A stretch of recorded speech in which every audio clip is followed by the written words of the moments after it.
નમસ્કાર મિત્રો, અમારા વિડીયોમાં આપ સૌનું હાર્દિક સ્વાગત છે. મિત્રો, આજે આપણે વાત કરવાના છીએ શહેરથી થોડે દૂર આવેલા એક નાનકડા ગામમાં નાથાભાઈ નામના એક વૃદ્ધ માણસ રહેતા હતા. ઉંમર લગભગ 70 વર્ષની હતી. શરીર હવે પહેલા જેવું મજબૂત રહ્યું નહોતું. આંખો પર ચશ્મા આવી ગયા હતા અને સાલમાં પણ લાકડીનો સહારો લેવો પડતો હતો. પરંતુ તેમના ચહેરા પર આજે પણ એક જ વસ્તુ હતી, પોતાના દીકરા પ્રત્યેનો અપાર પ્રેમ. નાથાભાઈએ આખી જિંદગી પોતાના દીકરા વિવેક માટે મહેનત કરી હતી. વિવેક જ્યારે નાનો હતો ત્યારે તેની માતાનું અવસાન થઈ ગયું હતું. ત્યારથી નાથાભાઈ માટે દીકરો જ તેમનું આખું જીવન બની ગયો હતો. તેમણે દીકરાને ક્યારેય માતાની કમી અનુભવવા દીધી નહોતી. સવારે વહેલા ઉઠીને કામે જતા, દિવસભર ખેતરમાં મજૂરી કરતા અને સાંજે પાછા આવીને દીકરાને પોતાના હાથથી જમાડતા. પોતે ઘણીવાર સૂકી રોટલી અને ડુંગળી ખાઈ લેતા, પણ દીકરાને દૂધ વગરનું ભોજન ક્યારેય આપતા નહીં. ગામમાં લોકો તેમને સમજાવતા કે નાથાભાઈ, થોડું પોતાના માટે પણ બસાવો. ત્યારે તેઓ હસીને કહેતા, મારું શું છે, મારું બધું તો આ દીકરો જ છે. વિવેક ભણવામાં હોશિયાર હતો. નાથાભાઈની ઈચ્છા હતી કે તેમનો દીકરો મોટો માણસ બને અને શહેરમાં સારી નોકરી કરે. પરંતુ વિવેકના ભણતર માટે પૈસા જોઈએ. નાથાભાઈ પાસે પૈસા નહોતા. તેમણે પોતાની 2 વીઘા જમીનમાંથી 1 વીઘા જમીન વેચી નાખી. ગામના એક માણસે તેમને કહ્યું હતું, આ જમીન વેચી દેશો તો વૃદ્ધાશ્રમમાં શું કરશો? નાથાભાઈએ માત્ર એટલું જ કહ્યું હતું, મારો દીકરો ભણી જશે તો મારી વૃદ્ધાવસ્થા પોતે સંભાળી લેશે. એ સમયે નાથાભાઈને ખબર નહોતી કે આ એક વાક્ય એક દિવસ તેમની જિંદગીનો સૌથી મોટો દુઃખ બની જશે. વિવેક શહેરમાં ભણવા ગયો. શરૂઆતમાં તે દર અઠવાડિયે પિતાને ફોન કરતો, બાપુ તમે દવા લીધી? બાપુ જમ્યા? બાપુ હું પૈસા મોકલીશ. નાથાભાઈ દીકરાના દરેક ફોન પછી આખો દિવસ ખુશ રહેતા. પડોશીઓને કહેતા, મારો દીકરો બહુ સારો છે, મોટો માણસ બનશે, પણ મને ક્યારેય ભૂલશે નહીં. સમય પસાર થતો ગયો. વિવેકને શહેરમાં નોકરી મળી. થોડા વર્ષો પછી તેના લગ્ન પણ થયા. લગ્ન પછી શરૂઆતના થોડા મહિના સુધી વિવેક પોતાને શહેરમાં પોતાની સાથે રાખવા માંગતો હતો. પરંતુ તેની પત્ની રીના ગામના વૃદ્ધ સસરાને સાથે રાખવા તૈયાર નહોતી. તે કહેતી, આપણે શહેરમાં નવી જિંદગી શરૂ કરી છે. અહીં તમારા પપ્પા આવશે તો આખું જીવન તેમની સેવા કરવી પડશે. વિવેક ચૂપ રહેતો. તેને ખબર હતી કે પિતાએ તેના માટે શું કર્યું છે. પરંતુ પત્નીની વાત સામે બોલવાની તેની હિંમત ધીમે ધીમે ઓછી થતી ગઈ. એક દિવસ નાથાભાઈને દીકરાનો ફોન આવ્યો, બાપુ તમે શહેર આવી જાઓ, હવે તમે મારી સાથે જ રહેશો. નાથાભાઈની ખુશીનો પાર ન રહ્યો. તેમણે પડોશીની કમલાબેનને કહ્યું, મારો વિવેક મને શહેર લઈ જવાનો છે. હવે મારી એકલતાનો અંત આવશે. તેમણે પોતાના જૂના કપડામાંથી 2 સારા કપડાં પસંદ કર્યા. પત્નીની જૂની સાડીનો ટુકડો જે તેમની પાસે વર્ષોથી સાચવી રાખ્યો હતો તે પણ પોતાની થેલીમાં મૂકી દીધો. ઘરને તાળું મારતા પહેલા તેમણે ઘરની દિવાલને હાથ લગાવીને કહ્યું, હવે કદાચ પાછો નહીં આવું. તેમને શું ખબર કે થોડા મહિનામાં એ જ ઘર તેમની માટે ફરી આશ્ચર્ય બનવાનું હતું. શહેરમાં પહોંચ્યા પછી શરૂઆતના દિવસોમાં બધું સારું રહ્યું. નાથાભાઈ પોતાના પૌત્ર સાથે રમતા, સવારે વહેલા ઉઠીને ઘરની બહાર બેસતા. પૌત્રને શાળાએ જતા જોઈને તેમને પોતાનું બાળપણ યાદ આવતું. પરંતુ ધીમે ધીમે ઘરમાં વાતાવરણ બદલાવા લાગ્યું. રીનાને લાગવા લાગ્યું કે સસરાની દવાઓનો ખર્ચ વધી રહ્યો છે. તે વિવેકને કહેતી, તમારા પપ્પા આખો દિવસ કંઈ કામ કરતા નથી, ઘરમાં બેઠા રહે છે અને ખર્ચા વધે છે. વિવેક પહેલા વિરોધ કરતો, પરંતુ થોડા દિવસ પછી તે પણ ચૂપ રહેવા લાગ્યો. એક સાંજે નાતાબાઈએ રસોડામાંથી વહુની વાત સાંભળી. આ ઘર આપણું છે કે વૃદ્ધાશ્રમ? નાથાભાઈના હાથમાં રહેલો પાણીનો ગ્લાસ ધ્રુજી ગયો. તેઓ કોઈને કંઈ બોલ્યા નહીં. રાત્રે પથારીમાં પડ્યા, પરંતુ ઊંઘ આવી નહીં. તેમને પોતાની પત્ની યાદ આવી. તેમણે ધીમેથી કહ્યું, જો તું હોત તો કદાચ આપણો દીકરો આવું ન કરત. બીજા દિવસે નાથાભાઈએ વિવેકને કહ્યું, બેટા, જો મારા કારણે ઘરમાં તકલીફ થાય છે તો મને પાછો ગામે મૂકી આવ. વિવેકે ગુસ્સામાં કહ્યું, બાપુ, તમે પણ સમજવાનો પ્રયત્ન કરો, મારી પણ જવાબદારી છે. નાથાભાઈએ માથું નમાવીને કહ્યું, હા બેટા, તારી જવાબદારી હું સમજુ છું, પણ હું તો તારી જવાબદારી બનવા માંગતો જ નથી. આ શબ્દો વિવેકે સાંભળ્યા, પરંતુ તેમની પાછળ છુપાયેલું પિતાનું દુઃખ તે સમજી શક્યો નહીં. થોડા દિવસ પછી રીનાએ વિવેકને અંતિમ નિર્ણય લેવા કહ્યું, કાં તો હું અને બાળકો અહીં રહીશું, કાં તો તમારા પપ્પા. વિવેક આખી રાત વિચારી રહ્યો. જે પિતાએ તેને જીવન આપ્યું હતું અને જે પત્ની સાથે તેણે જીવન જીવવાનું નક્કી કર્યું હતું, બંનેમાંથી એમને પસંદ કરવાનો પ્રશ્ન તેની સામે હતો. પરંતુ તે રાત્રે તેણે સૌથી ખોટો નિર્ણય લીધો. બીજા દિવસે સવારે તેણે પિતાને કહ્યું, બાપુ, આપણે ગામ જઈએ. નાથાભાઈએ વિચાર્યું કે કદાચ દીકરો તેમને થોડા દિવસ માટે ગામે મૂકી આવશે. કાર ગામના રસ્તા પર આવી અને જૂના ઘરની સામે ઊભી રહી. વિવેકે કારનો દરવાજો ખોલ્યો. નાથાભાઈ ધીમેથી નીચે ઉતર્યા. વિવેકે તેમની થેલી બહાર મૂકી અને કહ્યું, બાપુ, તમે અહીં રહો, હું દર મહિને પૈસા મોકલીશ.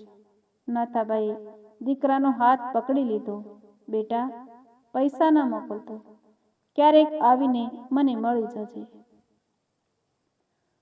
વિવેકે આંખોમાં જોયું નહીં. તેણે માત્ર એટલું કહ્યું, હા, આવીશ. કાર સ્ટાર્ટ થઈ. નાથાભાઈ રસ્તાની વચ્ચે ઊભા રહ્યા. કાર દૂર જતી રહી. તેનો હાથ હલતા રહ્યા. કાર નજરથી ઓझલ થઈ ગઈ. પછી પણ તેમનો હાથ હવામાં જ અટકેલો રહ્યો. તેઓ ધીમે ધીમે ઘરમાં ગયા. અંદર એક ખાલી ખાટલો હતો. દિવાલ પર વિવેકના બાળપણનો ફોટો હતો. નાથાભાઈએ ફોટા હાથમાં લીધો અને કહ્યું, બેટા, તું તો કહ્યું હતું ને કે મોટો થઈને મને ક્યારેય એકલો નહીં છોડે. અને પહેલી વાર એક વૃદ્ધ પિતા બાળકની જેમ ફૂટ ફૂટ રડી રહ્યા હતા. ત્યાર પછીના દિવસો ખૂબ મુશ્કેલ હતા. નાથાભાઈ પોતાનું કામ જાતે કરતા. ક્યારેક પાડોશી ભોજન આપી જતા, ક્યારેક આખો દિવસ એક જ રોટલીથી પસાર કરતા. પરંતુ દીકરા વિશે કંઈ ખરાબ વાત સાંભળતા ત્યારે તરત કહેતા, મારો દીકરો ખરાબ નથી, પરિસ્થિતિ ખરાબ છે. કોઈ પૂછે, વિવેક આવે છે? તો તેઓ કહેતા, હા, આવશે. પરંતુ અંદરથી તેમને ખબર હતી કે કદાચ એ દિવસ ક્યારેય નહીં આવે. મહિનાઓ પસાર થયા, પછી વર્ષો. વિવેક ફોન કરવાનું પણ ભૂલી ગયો. નાથાભાઈ દર મહિને ઘરના દરવાજા પાસે બેસતા અને રસ્તા તરફ જોતા. ગામના બાળકો તેમને દાદા કહીને બોલાવતા. તેઓ બાળકોને ટોફી આપતા અને મનમાં વિચારતા કે કાશ મારો પૌત્ર પણ આજે મારી પાસે હોત. એક દિવસ નાથાભાઈ ખૂબ બીમાર પડ્યા. કમલાબેન તેમને દવાખાને લઈ ગયા. ડોક્ટરે કહ્યું, તમને હૃદયની ગંભીર તકલીફ છે, નિયમિત દવા અને કાળજી જરૂરી છે. કમલાબેને વિવેકને ફોન કર્યો. ઘણા સમય પછી વિવેકે ફોન ઉઠાવ્યો. હેલો, કમલાબેને કહ્યું. બેટા, તારા બાપુ બહુ બીમાર છે, એકવાર આવી જા. વિવેક થોડા સમય ચૂપ રહ્યો અને પછી બોલ્યો, હમણાં ઓફિસમાં બહુ કામ છે, 2-3 દિવસમાં જોઈશ. નાથાભાઈ બાજુમાં જ હતા. તેમણે ફોન કમલાબેન પાસેથી લીધો અને કહ્યું, બેટા, કામ હોય તો ન આવતો, હું ઠીક છું. પિતાની એ જૂની આદત હજુ પણ હતી, દીકરાને ક્યારેય પોતાની મુશ્કેલી ન જણાવવાની. ફોન મૂક્યા પછી નાથાભાઈએ આંખો બંધ કરી અને ધીમેથી કહ્યું, મારો દીકરો વ્યસ્ત છે, તેને પરેશાન ન કરશો. 10 વર્ષ આવી જ રીતે પસાર થઈ ગયા. 10 વર્ષમાં વિવેકે મોટું ઘર બનાવ્યું, સારી કાર લીધી, બાળકો મોટા થઈ ગયા, પૈસા વધ્યા, પરંતુ પિતાની અંતર પણ એટલું જ વધ્યું. એક દિવસ વિવેકનો દીકરો શાળામાંથી ઘરે આવ્યો અને તેણે પિતાને પૂછ્યું, પપ્પા, મારા દાદા ક્યાં રહે છે? વિવેકે કહ્યું, ગામમાં.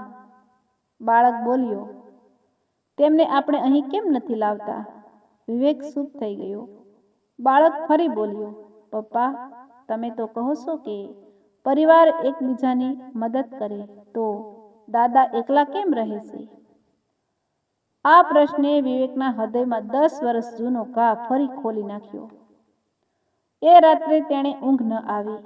તેને પિતાના હાથ યાદ આવ્યા. બાળપણમાં તાવ આવતો ત્યારે એ હાથ આખી રાત તેના માથા પર રહેતા. તેને યાદ આવ્યું કે પરીક્ષાની ફી ભરવા માટે પિતાએ પોતાની જમીન વેચી હતી. તેને યાદ આવ્યું કે એક વખત વરસાદમાં તેની શાળાની છત્રી તૂટી ગઈ હતી, ત્યારે પિતા પોતે ભીંજાઈને તેને ઘરે લઈ આવ્યા હતા. અને પછી તેને એ દિવસ યાદ આવ્યો જ્યારે એ જ પિતાને તેણે પોતાના હાથથી ઘરની બહાર ઉતારી દીધા હતા. સવારે વિવેકે કોઈને કંઈ કહ્યા વગર કાર કાઢી અને ગામ તરફ નીકળી પડ્યો. 10 વર્ષ પછી તે પોતાના જૂના ઘરની સામે ઊભો હતો. દરવાજો અડધો ખુલ્લો હતો. અંદર એક ખુરશી પર નાથાભાઈ બેઠા હતા. શરીર ખૂબ નબળું હતું. વિવેકે ધીમેથી કહ્યું, બાપુ. નાથાભાઈએ માથું ઊંચું કર્યું. આંખો નબળી થઈ ગઈ હોવાથી તેમણે સ્પષ્ટ દેખાતું નહોતું. તેમણે પૂછ્યું, કોણ? વિવેકે રડતા રડતા કહ્યું, બાપુ, હું છું. નાથાભાઈ થોડીક ક્ષણ માટે ચૂપ રહ્યા, પછી ધીમેથી બોલ્યા, વિવેક. વિવેક દોડીને પિતાના પગે પડી ગયો. બાપુ, મને માફ કરી દો. નાથાભાઈએ તેના માથા પર હાથ મૂક્યો. ઉઠ બેટા, વિવેક બોલ્યો. બાપુ, મેં તમને 10 વર્ષ એકલા રાખ્યા. તમે મને કેવી રીતે માફ કરી શકો? નાથાભાઈએ આંખો લૂછીને કહ્યું, પિતા દીકરાને માફ કરવા માટે કારણ નથી શોધતો બેટા. વિવેકે પિતાને ગળે લગાવી લીધા. બંને લાંબા સમય સુધી રડતા રહ્યા. પછી નાથાભાઈએ ધીમેથી પૂછ્યું, તારો દીકરો કેટલો મોટો થઈ ગયો હશે? વિવેકે કહ્યું, બાપુ, તે તમને મળવા આતુર છે. નાથાભાઈના ચહેરા પર વર્ષો પછી સાસુ સ્મિત આવ્યું. વિવેક પિતાને શહેરમાં લઈ આવ્યો. દરવાજા પર પૌત્ર દોડતો આવ્યો અને બોલ્યો, દાદા. નાથાભાઈએ તેને ગળે લગાવી લીધો. તેમની આંખોમાંથી આંસુ વહેતા હતા. તેમણે પૌત્રને કહ્યું, બેટા, તું તારા પપ્પા જેવો ન બનતો. વિવેકનું માથું નીચે નમી ગયું. નાથાભાઈ તરત બોલ્યા, એનો અર્થ એ નથી કે તારા પપ્પા ખરાબ છે. તેણે ભૂલ કરી હતી. ભૂલ દરેક માણસથી થાય છે. પણ તું એક વાત યાદ રાખજે, માતા પિતા વૃદ્ધ થાય ત્યારે તેમને પૈસા કરતાં વધારે જરૂર હોય છે પોતાના સંતાનોના 2 મીઠા શબ્દોની. ત્યાર પછી વિવેકે પિતાની સેવા શરૂ કરી. સવારે દવા આપતો, સાંજે તેમની સાથે બેસતો અને રોજ થોડો સમય તેમની વાતો સાંભળતો. એક દિવસ નાથાભાઈએ કહ્યું, બેટા, તું હવે મારી બહુ સેવા કરે છે. મને લાગે છે કે મારી જૂની ઈચ્છા પૂરી થઈ. વિવેકે પૂછ્યું, કઈ ઈચ્છા? નાથાભાઈ હસીને બોલ્યા, જ્યારે તું નાનો હતો ત્યારે હું ઈચ્છતો હતો કે તું મોટો થઈને સફળ બને, પરંતુ હવે સમજાયું કે મારી સાચી ઈચ્છા તો માત્ર એટલી હતી કે તું મોટો માણસ નહીં, સારો માણસ બને. વિવેકની આંખોમાં આંસુ આવી ગયા. થોડા દિવસ પછી નાથાભાઈની તબિયત ફરી બગડી. હોસ્પિટલમાં તેમની હાલત ગંભીર હતી. વિવેક આખી રાત પિતાનો હાથ પકડીને બેઠો રહ્યો. નાથાભાઈએ આંખો ખોલી અને કહ્યું, વિવેક, હા બાપુ. મને એક વચન આપ. કહો બાપુ. ક્યારેય તારા બાળકોને મારા જેવી રાહ જોવડાવતો નહીં. વિવેક ફૂટી પડ્યો. તેણે પિતાનો હાથ પોતાની આંખો પર રાખ્યો અને કહ્યું, બાપુ, હું વચન આપું છું. નાથાભાઈએ હળવું સ્મિત કર્યું. હવે મને કોઈ દુઃખ નથી. એ તેમની છેલ્લી વાત હતી. થોડા સમય પછી તેમના હાથની પકડ ઢીલી પડી ગઈ. વિવેક શીશ પાડી ઉઠ્યો, બાપુ. પરંતુ આ વખતે નાથાભાઈ કાયમ માટે દૂર થઈ ચૂક્યા હતા. 10 વર્ષ પછી દીકરાને પસ્તાવો થયો હતો, પરંતુ પસ્તાવાથી સમય પાછો ફરતો નથી. વિવેક પાસે પૈસા હતા, મોટું ઘર હતું, કાર હતી, પરંતુ પિતાની ખાલી ખુરશી સામે બેસીને તેને સમજાયું કે દુનિયાની સૌથી મોટી ગરીબી પૈસાની નથી, પોતાના માણસને ગુમાવવાની છે.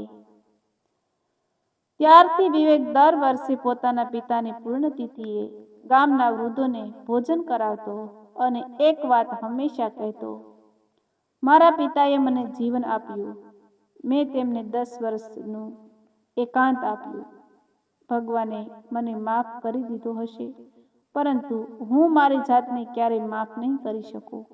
મિત્રો, જો તમારા માતા પિતા આજે તમારી સાથે છે તો તેમની કિંમત તેમના જીવતા હોય ત્યારે જ સમજો. તેમને મોંઘી ભેટોની જરૂર નથી, તેમને તમારા સમયની જરૂર છે. એક ફોન, એક મુલાકાત, એકવાર તેમના હાથમાં હાથ રાખીને હું તમારી સાથે છું કહી દેવું, તેમના માટે આખી દુનિયા જેટલું છે. કારણ કે જ્યારે માતા પિતાની ખુરશી ખાલી થઈ જાય છે ત્યારે ઘરમાં જગ્યા તો રહે છે, પરંતુ એ જગ્યા ક્યારેય ભરાતી નથી.